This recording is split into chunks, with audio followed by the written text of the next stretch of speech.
Taking a deep breath and letting it go. Knowing that there is just this one breath, this one heart, this one mind that is all that there is.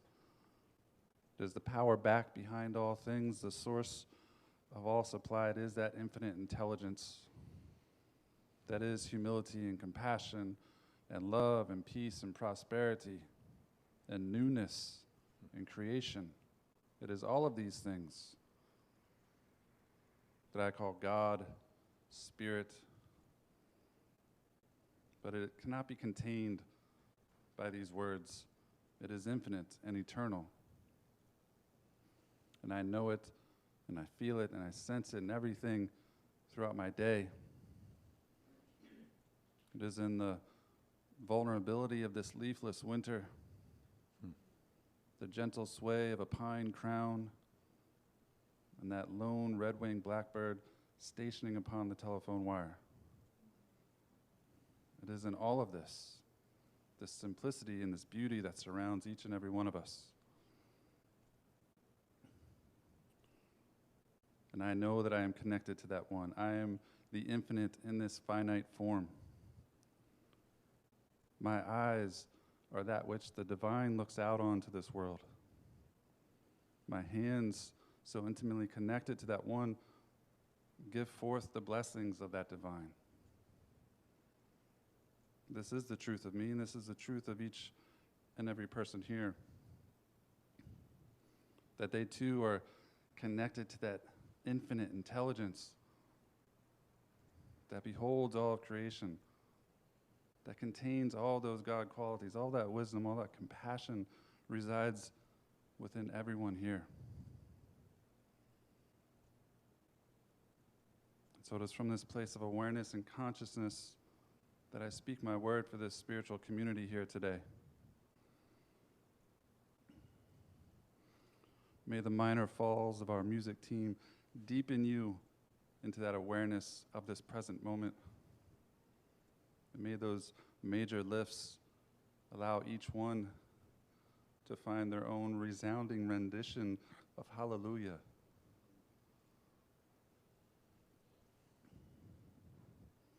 And I know that the words that are brought forth today are a reminder of what Emerson said, that behind every action is a thought. And I know that these words divinely guide us towards right thought, right speech, and that right action. And I know that in these moments of contemplation, those moments of silence in this service, that each one finds their own confidence to manage the coincidences of their life. And so I'm grateful for this, grateful for this resounding truth, grateful for this word, grateful for this community, and grateful for the law that always just says yes, just responds in the affirmative.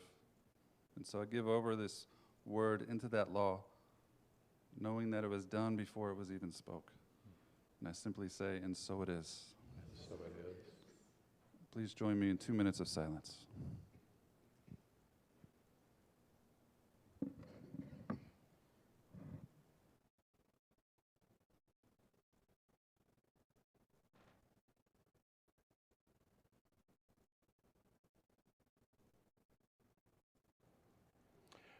This whole month, this whole year, actually, we're looking at a theme called A Grand Rising. And it's an invitation to lift up a little higher, lift up a little more, a little farther than we've been. In fact, maybe grandly so, yes? Not a little tiny bit, but grandly, expansively. And so we've had talks so far this month that are a new dawn and a new day. And our talk today is It's a New Life. And a new dawn and a new day are gifts to us, yes? We don't do anything to make the new dawn happen or the new day happen, but we do get to participate, or not, in creating a new life. That's what are we going to do with this gift we've been given of this new dawn, of this new day? So let's consider a new life. After all, life is new every day, yes? Yep. A couple of you knew that, but was this new for the rest of you? It's only we who don't realize it. It's only we who choose to carry yesterday's life forward by thinking the same things, doing the same things as before. But we can change that, yes? Every day we get new cells in our body. 300 million, I think it is. Might be Bill. And we have the opportunity to have new thoughts in our minds. And I say that we have the opportunity. It's not an automatic thing, right? There's the potential we can have new thoughts in our mind. But most people, not you, of course, because you're sitting in a place like this, but most people don't actively pursue new thoughts or new ways of being because it takes effort. Yes? And it takes facing the fear of the unknown. Ooh. See, we know how to work within the life we have. And people reassure themselves with things like, it's good enough, or better the devil we know, instead of something fresh and new.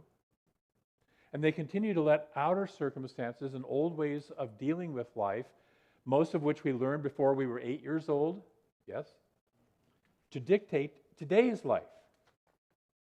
I don't want to continue living the same life that I lived when I was 8 years old. How about you? Huh?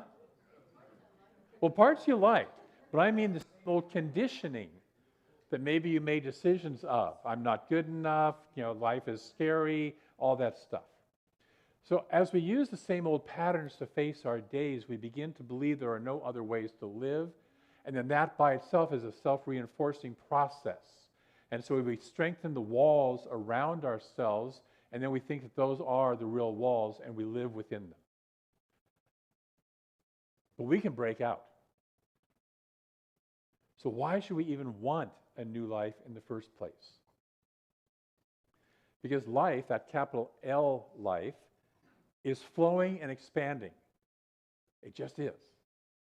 Evolution is constantly happening, and evolution is always moving forward and always expressing more of the expression of life. It's always moving forward for greater expression, greater good in that life. And we can either flow with this trend or plant ourselves stubbornly in our safe little cocoon, our safe, familiar, well-known cave. Many of you have heard the expression of, caving. Like I want to just be in my little cave. And there's times that we want to just do that, and that's fine. We just don't want to make a habit of that, of living there eternally, yes? Because it gets stinky and old and boring. The problem is, if we do that, though, life eventually comes knocking. We need a drummer. And in our souls, we know this. We know that there's this inner urge, as Ernest Holmes calls it, to constantly seek greater expression. And we have to struggle to resist that flow. We have to struggle to resist that expression. Last week I used the quote from Anais Nin, life never wore one out so much as the effort not to live. Yeah. And she also said life is a process of becoming, a combination of states we have to go through. Where people fail is that they wish to elect a state and remain in it. And this is a kind of death. We get so far and we say, okay, that's enough. I don't really need to grow anymore. Some people, as they say, die with all their music still locked inside. And that's sad. And that's not you and me. I know that because you're sitting in a place like this. Because we're all about change your thinking, change your life, yes? When we talk about working on ourselves, anybody ever use that phrase, I'm working on myself? Okay. What we're really saying is that we're doing what it takes to create a new, more expansive life. What we're really saying is I'm shifting my thinking. That's what we're really doing when we say I'm working on myself. I'm trying to create a new, more expansive life, one that aligns with both the flow of nature, with both the flow and the nature of the universe, because the universe is flowing and the universe is for good, and that is the life that we're trying to expand more and more of and express more and more of through ourselves. Yes?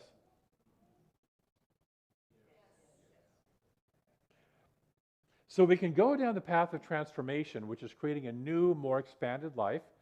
We can go down that path kicking and screaming, or more consciously with curiosity and openness. Having tried both, okay, I can tell you and assure you that the second, while it's far less dramatic and far less exciting, is a whole lot easier. The one where we go down working with the flow instead of the trauma drama. So how do we flow more fully? Let's look at two things. The first is listening. Listening to that divine urge, that voice within. Many of us have heard that lovely quote that's attributed to the Jewish midrash that says, every blade of grass has an angel standing over it saying, grow. How many of you have heard that before?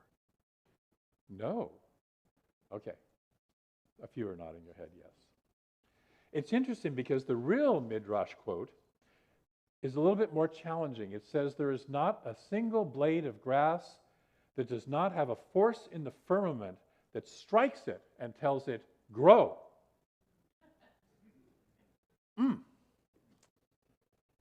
See, we love our nature of rest and comfort. Yes?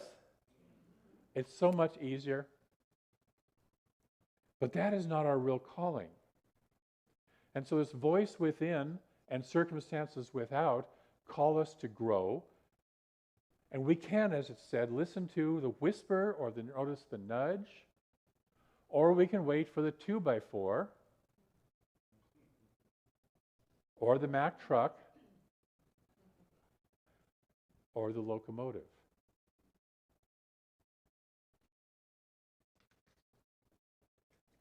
We're seeing a bunch of Mack trucks and locomotive in the world today, yes? That's because we haven't been paying attention to the whispers and the nudges.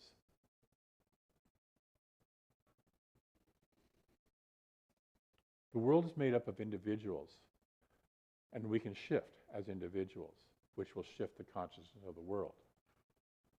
Right now, what we're seeing is the collective resistance of the individuals showing up. You know, anyone who's been in a 12-step program will probably tell you that they knew they should change their behavior, but didn't listen. Anybody who's gotten one of those medical diagnoses, like I have, the diabetes thing, or a heart thing, knows that they should have changed their behavior, but didn't listen. Until the 2x4 comes along and says, okay, change your diet.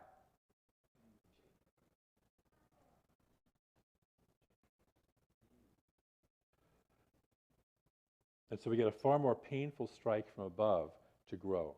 So our first step in creating a new life is to listen and to pay attention to what is calling me to a better life, what is calling me to grow, what is calling me to a healthier, more a life-affirming direction. We want to be pulled by vision rather than pushed by pain. Pulled by having a vision of what I really want rather than being pushed by circumstances and the pain of that. And often to hear this vision, we have to spend some time unplugging from the noise and the busyness of our day-to-day life. Turning off the distractions. Oh, but there's football. Oh, but there's this. Oh, but there's that. We have to turn off our distractions. And being quiet and asking, what is looking to be birthed through me now?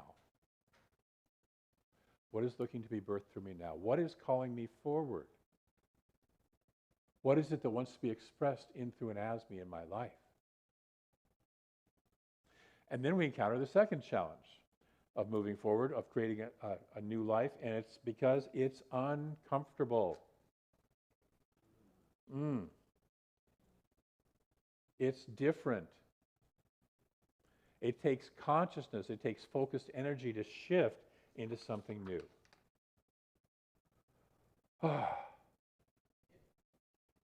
Dang, Right, Buffy? Dang. And suddenly the current life looks so much more appealing. Just eating, drinking, thinking the same old things. You know, I've had friends who, when they get the diagnosis of diabetes, just say, well, I don't care. I'm just going to keep on eating the way I have been. People who get a heart condition and say, I don't care. I'm not going to do exercise. I'd rather sit in front of the TV. People who are told that they have lung cancer, I don't care. I've been a smoker all my life. My dad was a smoker. My granddad was a smoker. I'm just going to keep on smoking. Because it's familiar and we know how to do it. And it's uncomfortable to change. Even when we know that will lead us over a cliff. You know, this is why so many people fail with their New Year's resolutions, is it takes the same. It takes change from being the same. We shrink back to the same limited dysfunctional ways so we don't have to change, so we don't have to learn something new. You know, I've got a friend who's in the Peace Choir, and they're learning songs in new languages. You know, and it's just like I've got to learn a completely different language, 5, I think, wasn't it? Different languages to sing these songs in. Are we doing something new? Are we stretching our minds? Because if when we don't, we prize comfort over all. There's so much in our culture that directs us towards be comfortable, be cozy, especially at this time of year, right? But unfortunately, the universe doesn't have seasons. Growth and expression is available all the time. And so we prize comfort over all else. We try to stay the same until it becomes so painful that we're finally willing to change. You know, interestingly, next month's whole topic is divine discomfort. I just heard a couple of you say, I'll see you in March, David. If we're truly going to have a grand rising in life, we have to go through a little discomfort. Not necessarily a totally painful, dismal slog, a forced death march. That's not what I'm talking about. But a little discomfort. Save those dramatics for the people who needed the Mack truck or the locomotive, or are addicted to high drama, high trauma lives. You know people like that. You aren't people like that. Instead, we can view this change, we can view this newness as an adventure with curiosity, with enthusiasm, with love. You know, enthusiasm comes from the Greek word entheos, which simply means the God within. Theos, God within. Bless you.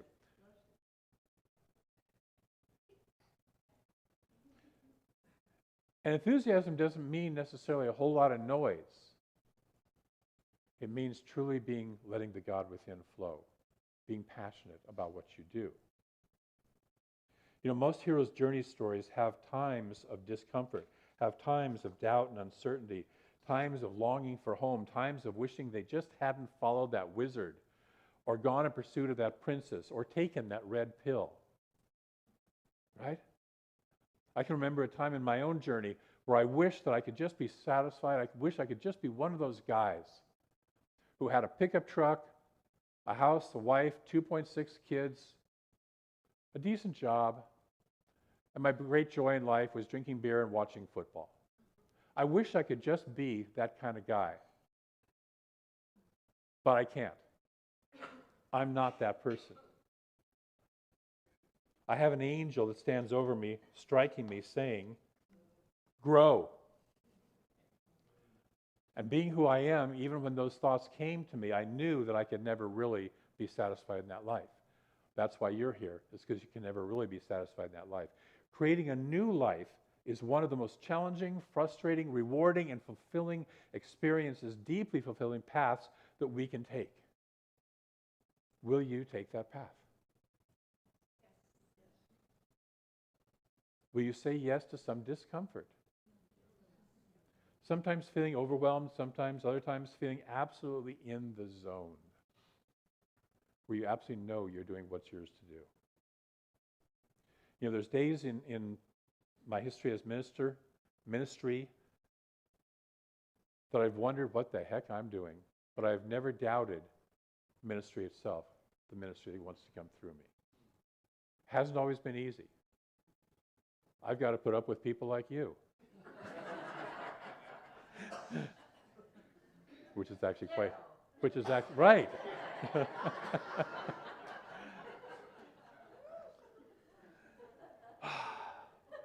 It's too bad we don't believe in that hell thing, because I could send Laura to hell, but it doesn't exist. So anyway.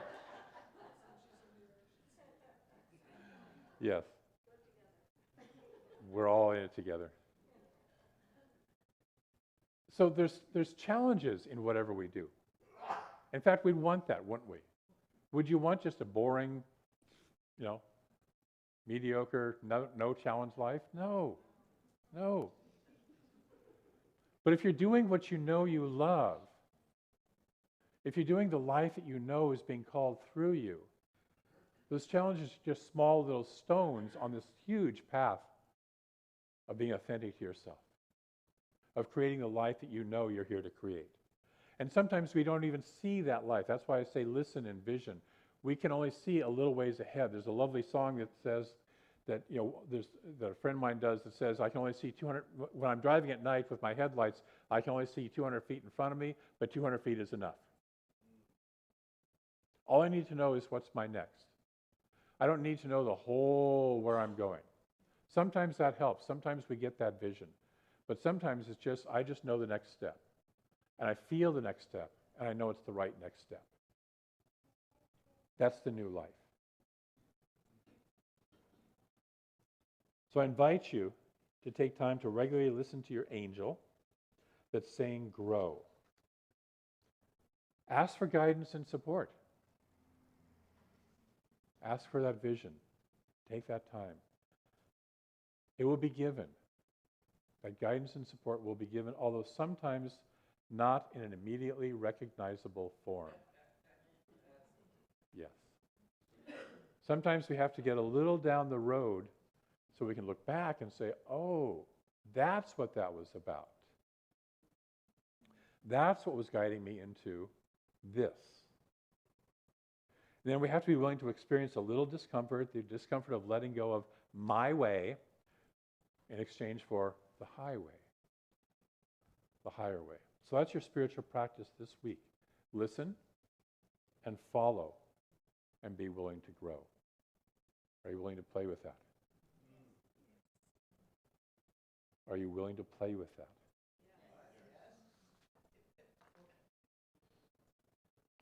I'm going to close with a quote from Audre Lorde, who's a wonderful African-American activist. She says, "When I dare to be powerful, to use my strength in the service of my vision, then it becomes less and less important whether I am afraid." When the vision becomes so big that that's what we're focused on, we become less and less concerned of, am I afraid? How are other people going to think about me? It's no, this is the vision, it's calling me, and I'm saying yes. Next week, we're going to talk about feeling good. New dawn, new day, new life. I'm feeling good. And that's what happens when we're in service to a vision. So I invite you to join me for that. We have an affirmation, however, for today.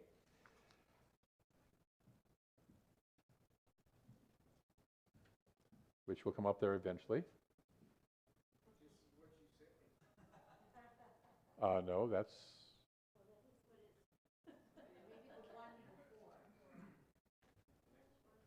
Try the next one, Sam. There we go. That's... Okay. We have a new person doing our slides, and this is about, what, your third or fourth week. So we're being patient. Yes, thank you. And thank you, Stan, for stepping forward for that. And thank you, Denny, for 14 years of doing that before. And thank you for having the wisdom to create a new experience. Yes. So let's say this together. On this new day, I create a new and outrageously wonderful life. I celebrate my aliveness. Let's say that again. On this new day, I create a new and outrageously wonderful life. I celebrate my aliveness. And so it is. Thank you.